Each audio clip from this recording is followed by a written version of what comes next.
네.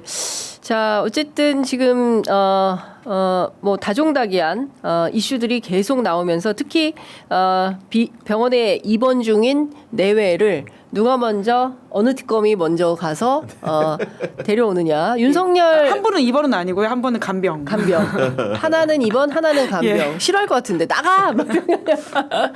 예. 근데 체포영장이 떨어지면 네. 바로 집행하지 않겠습니까? 조은석 그럼요. 특검이 예. 오늘 중이라도 될 수 있다라고 오늘 밤 양보다모는 보더라고요. 네, 대체적인 이야기들이 오늘 밤 안에 나오지 않겠냐라고 하는 것 같고요. 영장이 예. 그럼 이제 집행하는 과정에서 만에 하나 물리적인 어떤 충돌이 있을까봐 충돌. 약간의 걱정이 있는 것이지. 네. 하지만 지난번 한남동 때처럼 그런 일은 없을 것이다. 왜냐하면 윤석열 주변에 사람도 없을 뿐만 아니라 그런 일을 할 사람도 없기 때문인데요. 이제 그래서 결국 체포되고 예. 48시간 내에 구속영장을 치는 수순으로 예. 이제 다시 돌아다니지 못하는 내란 수계를 우리는 예. 보게 될 것이다라는 생각이 그렇습니다. 듭니다. 그러니까 얼마나 답답합니까? 이게 뭐 보리밥 먹으러 판교까지 가질 않나, 한강변 산책을 하질 않나, 반바지 그 찜질방 옷인지 뭔지 반바지 긴바지 돌아입으면서 똑같은 패턴에 왔다 갔다 하는 것을 이건 있을 저희보다 사실은 내란의 이 종범들 공범들이 더 화가 날 것 같아요. 그럼요. 사령관들. 우린 다 본인들은 감옥에 다 있는데 예. 저 사람은 뭐야. 뭐 저런 특혜가 어디가 있어. 너무 막 그럴 것 같다라는 생각이 좀 듭니다. 자, 이 와중에 홍준표 시장이 나왔습니다. 예. 속보가 뜨더라고요. 예, 속보가 뭐가 떴어요. 나왔죠? 네. 예, 정계를 다시 복귀하겠다라고 예. 하는 의지를 다시 부를 때를 기다리겠습니다. 예, 이게 왜 속보인지 솔직히 좀 잘 이해가 안 가는데 그러니까 근데 정말 이거, 기자들이 네. 과도하게 페이스북 그렇죠. 보고 속보라고 예. 막 쓰는데 예. 속보 단독 저는 이런 건 좀 안 했으면 좋겠다라는 생각이 좀 드는데 자, 조급하지 않고 세상이 다시 부를 때까지 기다린다. 자, 내 능력이 소진됐다고 판단할 때까지. 자, 홍준표 시장의 이런 그 뭐라 그래야 됩니까? 바람? 예, 바람 어떻게 봐야 돼요? 그러니까 그 누구보다도 국민의힘 해산을 바라고 있는 1인이라는 생각이 드는데요. 예. 그러니까 저 오는 길에도 봤는데 자유통일당에서도 국민의힘 이제 해산하라고 엄청 플래카드 붙여놨더라고요. 오히려 지금 네. 여당에서는 그런 말들을 굉장히 조심스럽게 하고 있습니다. 권력을 쥔 입장에서 그 메시지가 어떻게 나가야 될지에 대해서도 네. 우려하는 바가 있고 사실 조심스럽게 접근해야 되는 게 맞거든요. 네네. 근데 오히려 가장 누구보다도 공개적이고 적극적이고 그런 바람들을 숨기지 않고 이야기하는 것이 홍준표 자유통일당 이런 분들이라는 생각이 들고요. 네. 지금 이 이야기도 나중에 또 할 겁니다. 그 국민의힘은 해산해야 되고 없어져야 될 정당이다라는 네. 식의 이야기까지 이어지고 결국 보수 재편은 내가 해야 된다라는 네. 말일 텐데요. 초조하고 급해서 나오는 메시지라는 생각이 들긴 합니다. 아니 다른 걸 떠나서 진짜 국민들이 어떻게 생각할까요? 왜냐면은 저는 한국 현대 정치사에 여러 정치인들의 은퇴 선언이 있었는데 정말 이 사람처럼 초단기 정계 은퇴 후에 복귀한 분은 처음인 것 같고 통상적으로는 정계 은퇴하겠다고 하면은 해외 체류 기간이 한 몇 개월은 됩니다. 그러니까. 이분은 지금 선거 기간에 떠났다가 선거 끝나니까 돌아온 분 아닙니까? 그러니까요. 예. 그래놓고 지금 다시 기회를 보겠다? 우리 국민들이 정치를 얼마나 우습게 여기겠습니까? 이런 분들 때문에 한국 정치가 결국은 발전하지 못하고 쇠락하는 것 같고 지금 와서 홍준표가 새롭게 뭘 한다고 한들 어떤 사람들이 믿고 의지하고 따르겠습니까? 그것조차 자기 자각조차 안 되는 분위기 때문에 이런 분들을 통해서는 미래가 없다고 생각을 합니다. 저는 네, 변함이 그리고 이제 없고. 무엇보다도 예. 홍준표 시장이 메시지를 낼 때마다 사람들이 생각하는 거는 본인의 명태균 관련된 수사 이슈일 그렇죠. 거거든요. 예. 그러니까 당장 하와이에서 한 달 만에 돌아왔을 때도 귀국 메시지 중에 하나가 네. 새 정부가 정치 보복을 하지 말아야 된다라는 식의 이야기를 했습니다. 예. 그 이야기가 결국은 나와 관련된 있는 이야기로 들릴 수밖에 없다라는 지점이 있지 않습니까? 네. 그 지금 결국 김건희 특검에 관련된 중요한 부분들이 명태균 씨 관련된 수사인데 그 명시 수사라고 하는 것은 김건희 씨만이 아니라 국민의힘 주요 인사들과도 연관되어 있을 수밖에 없기 때문에 그 수사도 돌아가야 된다라는 차원에서 홍 시장이 계속 이 레이더를 세우고 있는 것으로 네. 보이긴 합니다. 저기 페이스북을 좀 봐야 될 것 같은데 명태균 씨가 또 가만히 있을 분이 아니거든요. 요새 적극적으로 또 유튜브를 하고 유튜브 하면서 막 기자들한테 본인 나온 유튜브를 막 계속 계속 보내고 보낸다고 있어요. 예. 저희 후배도 받았다고 하더라고요. 예, 예, 예. 채널에 출연한 거 본인이 아, 한 출연한 게 거. 아니라 자신이 예. 이제 출연한 유튜브분을 뭐 오늘 기자들한테. 오늘도 또 보냈네요. 예. 9시 06분에 경남 MBC인가요? 거기 나온 거. 뭐 경남 정치 비하인드 예. 누가 떨고 있니 이렇게 해서 유튜브를 보내고 있고 지금 그러니까 주로 경남 지역 국회의원들 손보겠다 이렇게 나선 것 같습니다. 그러니까 하여간 하실 말씀이 많아요 이분이. 예, 저희들도 한번 뭐 아니, 한번 모셔서 말씀을 저도 좀 뭐 들어볼까요? 통화 한번 했기 때문에 예, 사실 예.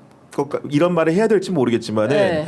기본적으로 보석제도의 본질 자체가 여러 가지 이제 예를 들면 주거 제한도 있는 것이고 옛날에는 여러 가지 그 반경 제한이라든가 그리고 말할 자유도 일부 제약이 돼야 맞을 것 같은데 분명히 아마 그냥 무제한적인 보석 허용은 아닐 겁니다. 그러니까요. 질병 치료를 목적으로 나왔기 때문에 그 목적에 순응하는 형태여야 되는데 지금 명태균 씨가 이렇게 피의자 신분이고 재판을 받고 있고 심지어 굉장히 중요한 범죄의 범인이고 피의자임에 불구하고 이렇게 방송 활동을 많이 한다라는 것은 재판부가 안다면 보석 취소 사유가 되지 않을까라는 그러게요. 생각도 해봅니다 개인적으로는. 네. 적절하지 못하죠. 그렇죠. 근데 이제 관련해서 뭐 이분은 뭔가 내고가 있었나라는 생각이 들 정도예요. 예, 그렇지 않고서야 이렇게 다종다기한 언론에 적극적으로 출연하는 게 미션인가?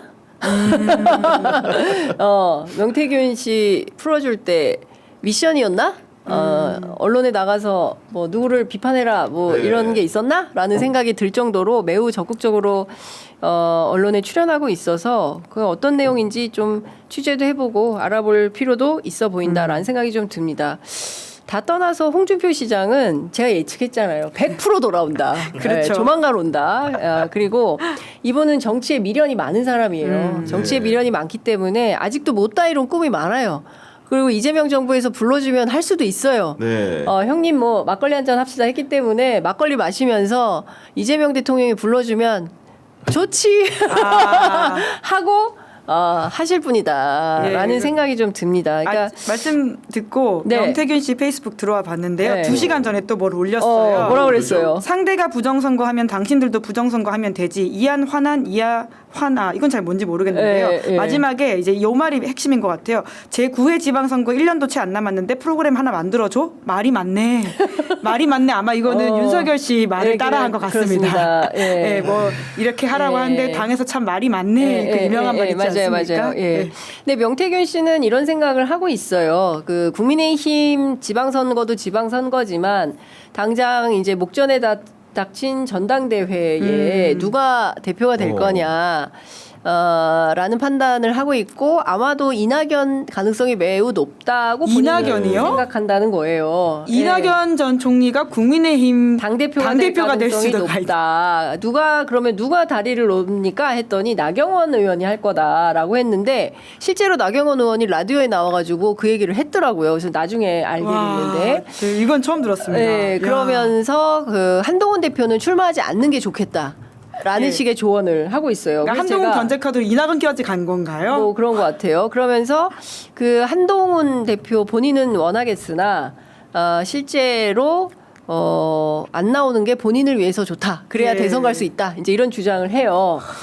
근데 저는 국민의힘 한동훈 캠프 사람들도 막 취재를 해보니까 본인들도 그런 판단을 하고 있다는 거예요. 그래서 하여튼 제가 보기에는 그 검찰이 중심이 되어서 국민의힘의 세판짜기가 이렇게 진행이 되나? 라는 의심입니다. 근데 고발하지 이낙연 전 마세요. 총리 정말 만약에 그런 행보를 한다고 한다면 좀 많이 부끄러워야 될 것 같습니다. 그러니까 뭐 이미 지난 행보와도 사실 내란을 옹호한다라고 하는 모양새를 주지 않았습니까? 예. 그런 국민의힘과 뭔가 손을 잡고 윤석열 씨에 대한 강한 비판보다는 예. 오히려 지금 민주당을 향한 네. 어떤 분노를 굉장히 많이 표출했었는데요. 이 내란과 계엄이라고 하는 상황을 엄중하게 보지 못하고 네. 하는 행태라고 하는 것에 대해서는 본인의 정치 인생 앞서 살아왔던 모든 인생을 부정하는 행태인데 어떻게 그게 가능한지. 그러니까 국민의힘 일각에서 그런 꿈을 꾼다고 하더라도 적어도 이낙연 전 총리가 정치 인생의 마지막을 잘 마무리하려면 이건 정말 말도 안 된다고 선고해야 되는 게 아닌가 싶은데 좀 황당하네요. 근데 관련해서 좀 취재를 해보니까 나경원 의원이 그래서 이게 참 정무감각이 없다는 얘기다. 우리 당에서 그게 되겠냐. 이낙연 총리가. 결론은 김문수로 수렴될 거다. 그리고 경우에 따라 어제 국민의힘 취재에 밝은 네. 박형광 기자, 이정주 기자 얘기를 종합해 보니까 연말까지 전당대회가 없을 수도 있다. 예, 애초부터 늘 그런 아니, 얘기 예. 있었죠. 아니 저 상식적으로라면은 연말까지 전당대회가 없는 게 맞다고 보는 게 특검의 수사 기간이 연말까지 진행이 됩니다. 예, 그렇죠. 내란 특검 국민의힘 관련돼 있죠. 예. 김건희 특검도 요소요소에 윤석열 정부를 따지다 보면은 거기에서 득을 본 분들이 국민의힘의 정치 일선에 뛰고 있는 분들이 많습니다. 네. 최혜병 특검도 마찬가지로. 그러면 아마도 그 윤석열과 김건희 부분만 이렇게 신병이 확보되는 게 아니고 네. 국민의힘에도 굉장히 큰 타격이 갈 거거든요. 특히나 내란 특검 같은 경우에는 그 행위여의 결과에 따라 가지고 국민의힘이 위헌 정당이 될 수도 있는 요소가 있는 겁니다. 그렇기 때문에 쑥대밭이 된 그 될 게 뻔해 보이는 네. 앞으로 그 전도가 앞에 훤히 보이는 그런 정당의 수장을 과연 누가 기꺼이 맡겠다고 할 것인가. 네. 그럴 사람 없기 때문에 주요한 후보들이 발을 뺄 것 같고 아까 말씀해 주신 대로 네. 김문수 후보가 아마도 바통을 이어받아 하거나 아니면 전당대회가 연말까지 없는 상황으로 이어지지 않을까라는 전가의 관측들이 많이 네. 나오는 것 같습니다. 네, 그러니까 하여간 제가 보기에는 그 국민의힘 사정은 참 제가 보기에는 갈수록 태산이다. 그렇죠. 라는 생각이 네. 좀 들고요. 그 굉장히 많은 국민의힘 의원들이 수사 대상에 오를 수밖에 없어요. 명태균 씨가 언급한 사람들만 조사를 받는다 하더라도 당이 휘청휘청 할 수밖에 없습니다.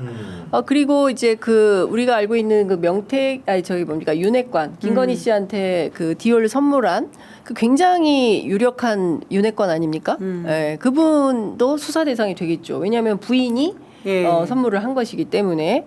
그리고 그거 말고도 다종다기한 의혹들이 제기가 되고 있어요. 그리고 대북송금 사건도 요거 빨리 써야 되는데 여하튼 마음이 바쁘네. 예, 여하튼 뭐 그런 내용들이 있습니다.